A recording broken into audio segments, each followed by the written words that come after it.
quienes sí vienen respetando y comprometiéndose con este proceso,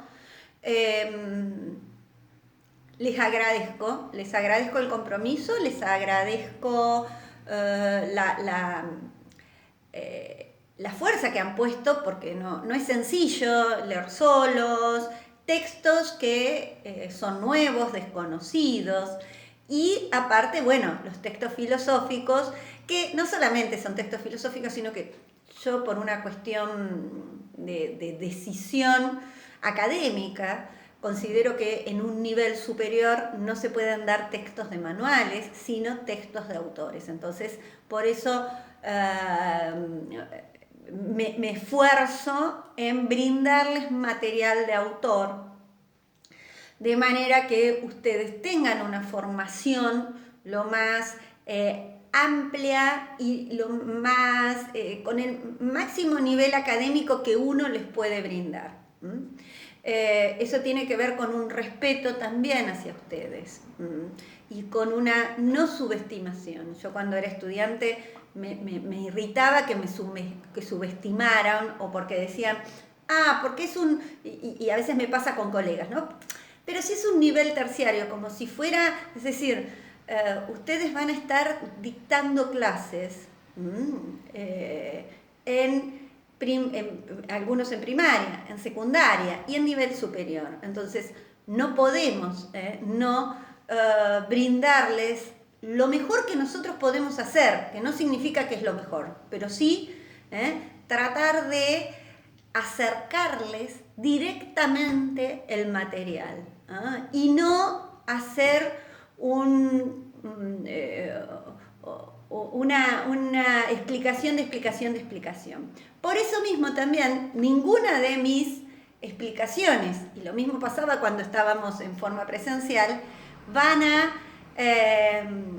evitar que ustedes vayan a la lectura del texto, ¿no? Es decir, la lectura del texto es prioritaria para aprobar la asignatura, de la manera que sea y en el momento que sea. Así que, y aparte, me ha pasado con muchos estudiantes que uno a veces, como no se lo dan al autor, piensa que va a ser muy difícil y no se atreve a leerlo.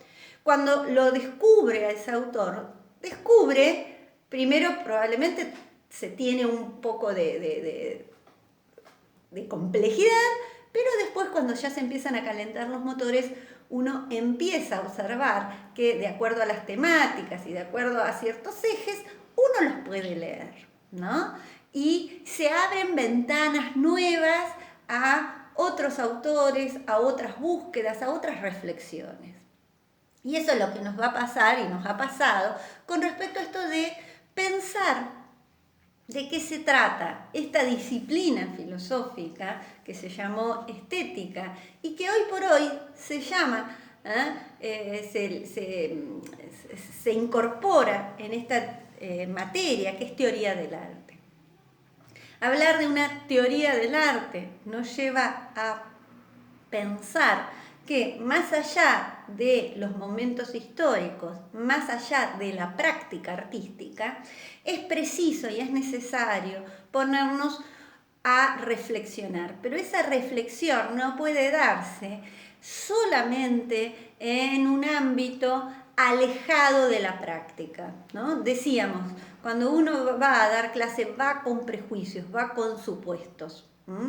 Y si yo no me pongo y no aprovecho estos momentos que no son los más comunes para reflexionar qué es el arte, qué es el arte de la música, qué es el arte del teatro, y observar que siempre hubo una reflexión sobre lo que era el arte, qué lugar ocupaba en la sociedad, cómo definía al que lo hace, que le vamos a llamar artista, qué función tenía la práctica y tiene la práctica artística, y por otro lado, cómo lo podía valorar a ese objeto que le voy a llamar arte.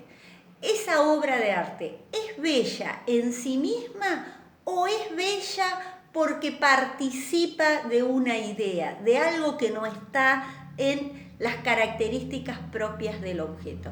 Y esa es quizás una de las preguntas que podríamos hacer para pensar en una diferenciación entre lo que va a pensar Aristóteles y lo que va a pensar Platón. Sigo en la próxima.